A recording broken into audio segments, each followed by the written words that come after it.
மாண்புமிகு மகாதேவன் அமர்வு வழங்கிய தீர்ப்பு தமிழ்நாட்டுக்கு மட்டும் கிடைத்த வெற்றி அல்ல, மக்களாட்சிக்கும் மாநில சட்டமன்றங்களின் உரிமைகளுக்கும் கிடைச்சிருக்கக்கூடிய மகத்தான வெற்றி.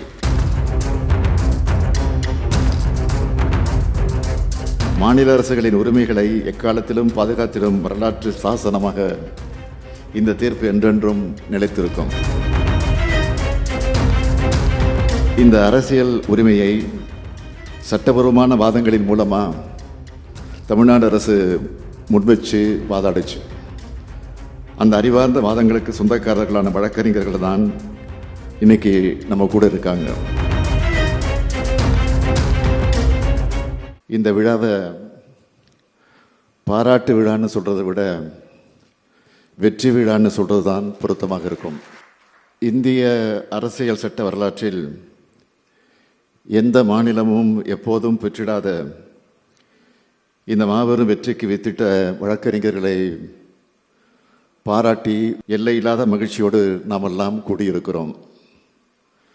மக்களால் தேர்ந்தெடுக்கப்பட்ட மாநில அரசுகளை ஆளுநர் என்ற நியமன பதவி மூலம் கட்டுப்படுத்தலாம் என்ற எண்ணம் கொண்டு போட்டி அரசுகளை நடத்த தொல்லைகள் கொடுக்கின்ற காலத்தில் மிக முக்கியமான இந்த தீர்ப்பை உச்சநீதிமன்றம் வழங்கியிருக்கிறது.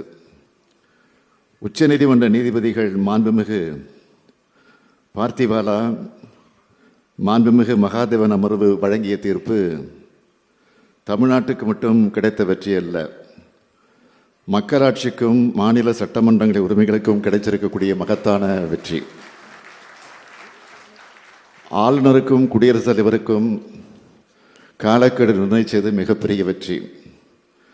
அரசியல் சாசன பிரிவு 142 கீழ் உச்சநீதிமன்றத்துக்கு உள்ள சிறப்பு அதிகாரத்தை பயன்படுத்தி தமிழ்நாடு அரசின் 10 மசோதாக்களுக்கும் ஒப்புதல் அளிக்கப்படுகிறது.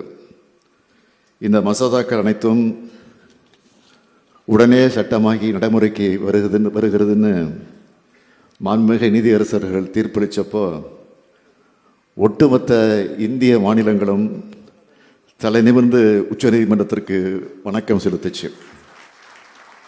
ஒன்றிய அரசுக்கும் மாநில அரசுக்கும் இடையே இருக்கக்கூடிய அதிகார பகிர்வில் மாநில அரசுகளின் உரிமைகளை எக்காலத்திலும் பாதுகாத்திடும் வரலாற்று சாசனமாக இந்த தீர்ப்பு என்றென்றும் நிலைத்திருக்கும். இன்னும் பெருமையோடு சொல்கிறேன், இது இந்திய மாநிலங்களுக்கு தமிழ்நாடு அரசு உச்சநீதிமன்றத்தால் பெற்று தந்திருக்கக்கூடிய மாபெரும் விடுதலை. இந்த அரசியல் உரிமையை சட்டபூர்வமான வாதங்களின் மூலமாக தமிழ்நாடு அரசு முன்வச்சு வாதாடுச்சு. அந்த அறிவார்ந்த வாதங்களுக்கு சொந்தக்காரர்களான வழக்கறிஞர்கள் தான் இன்னைக்கு நம்ம கூட இருக்காங்க.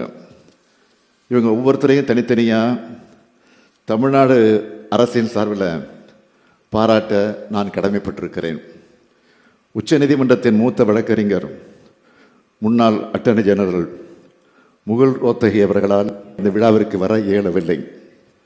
அவர் இங்கு இல்லை என்றாலும் தமிழ்நாடு அரசின் சார்பில் என்னுடைய பாராட்டுக்களை நான் தெரிவித்துக் கொள்கிறேன். உச்சநீதிமன்றத்தின் மூத்த வழக்கறிஞர் முன்னாள் கூடுதல் சொலிசிட்டர் ஜெனரல் அபிஷேக் சிங்வி அவர்களை தமிழ்நாடு அரசின் சார்பில் நான் பாராட்டுகிறேன். உச்சநீதிமன்றத்தின் மூத்த வழக்கறிஞர் ராகேஷ் திவேதி அவர்களை தமிழ்நாடு அரசின் சார்பில் நான் பாராட்டுகிறேன்.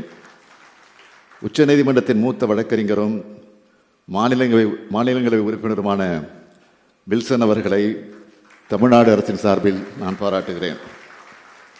அறிவில் சிறந்த வழக்கறிஞர் பெருமக்களே, உங்களுடைய வாழ்க்கையில் எத்தனையோ பெரிய பெரிய வழக்குகளை பார்த்துருப்பீங்க, வெற்றியும் பெற்றிருப்பீங்க. தனிநபர்கள், அமைப்புகள், ஏன் தனி ஒரு மாநிலம் கூட அந்த வழக்கில் வெற்றி பெற்றிருக்கும். ஆனால் இந்த வழக்கோட வெற்றி என்பது இந்தியாவின் அனைத்து மாநிலங்களுக்கும் அனைத்து மாநில மக்களுக்கும் மக்களாட்சிக்கும் கிடைச்சிருக்கக்கூடிய வெற்றி. இந்த மண்ணில் மக்களாட்சி இருக்கிற வரைக்கும் இந்த வழக்கும் வலுவான வாதங்களை வச்ச நீங்களும் பேசப்பட்டு கொண்டே இருப்பீங்க. வழக்கு தாக்கல் செஞ்ச தமிழ்நாடும் வாதிட்ட நீங்களும் தீர்ப்பளித்த நீதியரசர்களும் வரலாற்றில் என்றைக்கும் நிலைச்சி இருப்போம் என்பது உறுதி. இந்த தீர்ப்பு கொடுத்திருக்கக்கூடிய புத்துணர்ச்சி மற்றும் நம்பிக்கையோடு தான் மாநில சுயாட்சி குழுவையே நாம் உருவாக்கியிருக்கிறோம். இந்திய ஜனநாயகத்தில் மக்களாட்சிக்கு வலு சேர்க்க பேரறிஞர் அண்ணா, தலைவர் கலைஞர் முழக்கமாக வடித்து கொடுத்தது தான் மாநில சுயாட்சி, மத்தியில் கூட்டாட்சி என்ற இலக்கு. அந்த இலக்கை வென்றெடுக்க இந்த தீர்ப்பை வழிகாட்டியாக இருக்கிறது.